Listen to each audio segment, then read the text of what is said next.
This is set 2 for etymology. Okay, the first one that you are going to see is Eunice. That's number 1, Eunice. And Eunice means one. And you can see that in your corner right here. We get examples like unicorn, unify, unite.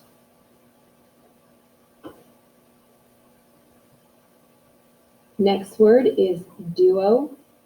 Duo means two. Here we have a picture of the dynamic duo.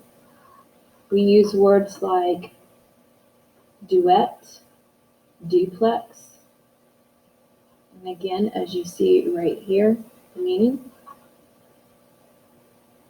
Tress, a reminder that some of these words, because they come from a very old language, they change somewhat during the years. Tress is one of those, and we see that oftentimes as a TRI now, but tress means three. See 3 little bears there.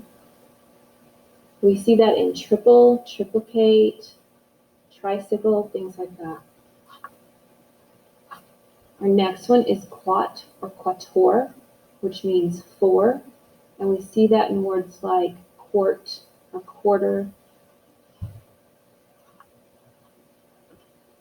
Next we have quin, quint, quink, and again, I don't speak Latin, so I'm probably saying these wrong, but that means 5. I'm giving a high 5 there. We see that in quintet, quintuplets, things like that. Next one is sex, and this picture is of 6 Flags, and it means 6. And these we see a little less often, but we see like sextuplet or sextagenarian, which means someone who's in their 60s. Next one is septim. Septim means 7. And we see that again like septentennial, I think I said that wrong. Septuagenarian, someone in their 70s. Octo means 8. And we see that in like octopus, octagon, words like that. Novum means 9. And those people are sitting on cloud 9. And we see that in like novena, which is like 9 prayers. Decim means 10. So we see that in like decade or decimal. Our next one is in. In is a really, really common prefix, and it means in or inside or within. So we see like interior, inner, interscholastic, things like that. E and X means out, outside, or out of. We see it in exit, we see it in exterior, eject, words like that. Our next one is surge. We don't often see the ERE, but we do see the ER sometimes, or sometimes just the E. But surge means to rise or to stand, and if you look, you see that down here. We get that word with, actually the word surge means to kind of like rush forward, and that's kind of what the word has transferred into being, and we see it like insurgent or insurgents. Next we have sed or cess. Sed or cess means to sit or to settle, and I always remember this word by remembering the example for sediment, because we can see right here, like if you have water and there's dirt or something in it, it settles to the bottom, the sediment. Also sedative. If you ever had a sedative, it's supposed to calm you down. Aper means to open or opening, and you have aperture, which is a word that comes from it. Also the word aperitif, if you've ever heard it, it's like a drink that you have before dinner, like an opening drink. Next we have this, set, clod, closs, clud, and clus. It means to close or closed. And I always remember this one with this clause, because I always think of claustrophobia, which means a fear of closed in places. We also get words like include or inclusion, things like that. Next one is add. Ad means to or toward, like advance or advent or adventure. Okay, that is our first, well, that's the second set of roots. We're going to go on to the second set of vocabulary. Our first one is wither, and it means to dry up, to shrivel up, to lose moisture, to fade away. So we see a picture of a withered flower. Our next word is voracious. Voracious is an adjective, and it means like really hungry and consuming, ravenously hungry, greedy in appetite. Now, generally voracious, it means like an actual appetite, like for food, but it can be any type of appetite. You are a voracious reader. It means like you read everything you get your hands on and you consume it very greedily. Our next word is urbane. And if you look at the word urbane, you can kind of see that idea of urban in there, which has to do with the city. Urbane means like polished or sophisticated, having these city-like manners. Our next word is sycophant. The technical definition you see there is a servile self-seeker. It might help you to think about a sycophant as someone who sucks up to somebody else to get ahead or to get special treatment.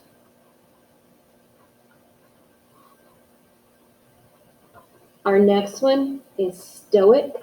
Stoic is an adjective, and it means someone who doesn't show emotion. They're indifferent or unaffected by any kind of pleasure or pain or feeling. Usually people who are stoic don't let their emotions show. And stoicism is a philosophy. It's kind of an old philosophy of life of not letting people see how you're feeling. Our next word is repugnant. Repugnant is an adjective. The word repugnant means disgusting, distasteful, offensive, objectionable, something that you just don't like want to interact with or be around. It kind of turns you off. Those are things that are repugnant. So I have cockroaches here because I find them extremely repugnant. Prudent, as we can see in the picture, we've got this crossing guard.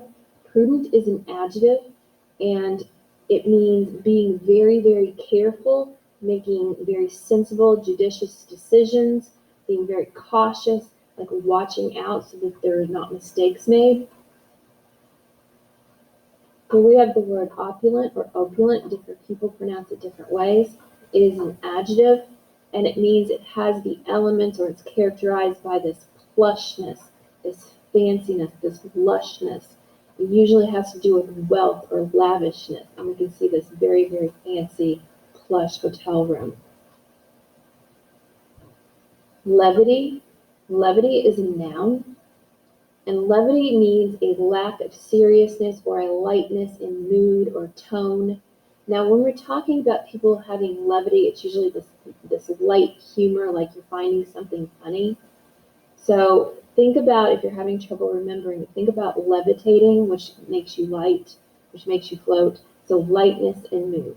Now, another thing about levity is a lot of times when you hear the word levity, somebody is using it in reference to somebody being like not serious enough for the situation. Like a levity is maybe inappropriate for the occasion you're in.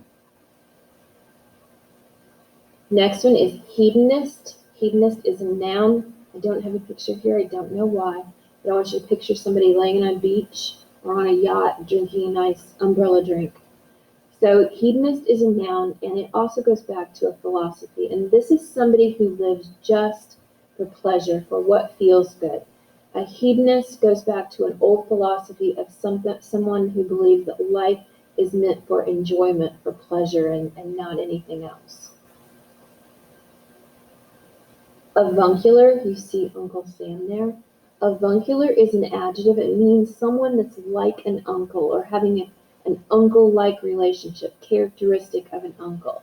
Now, you can use it when you're talking about your actual uncle, but a lot of times people will use this word when they're talking about someone who feels like their family, like an older person that feels like they're like an uncle, but they're not actually related. Like maybe a youth minister or a Boy Scout leader or someone like that, somebody that kind of like you look up to. Next one is catharsis. Catharsis is a noun. What catharsis means is it means an emotional purification or a release of emotions. Think about like if you had a really bad day and you go home and you just like pour your heart out to whoever you talk to, and then you sit down and like you eat chocolate and you feel better. That's a catharsis. Next one is debauchery. I'm also missing a picture here. Debauchery is a noun, and this one's a little tough to understand. Debauchery means an excessive indulgence in sensual pleasures. Okay, this one means somebody indulges or does things that feels really good or feels like they want to at the time. But these are usually things that after a while are considered kind of sinful. Things like too much drinking, drugs are considered debauchery.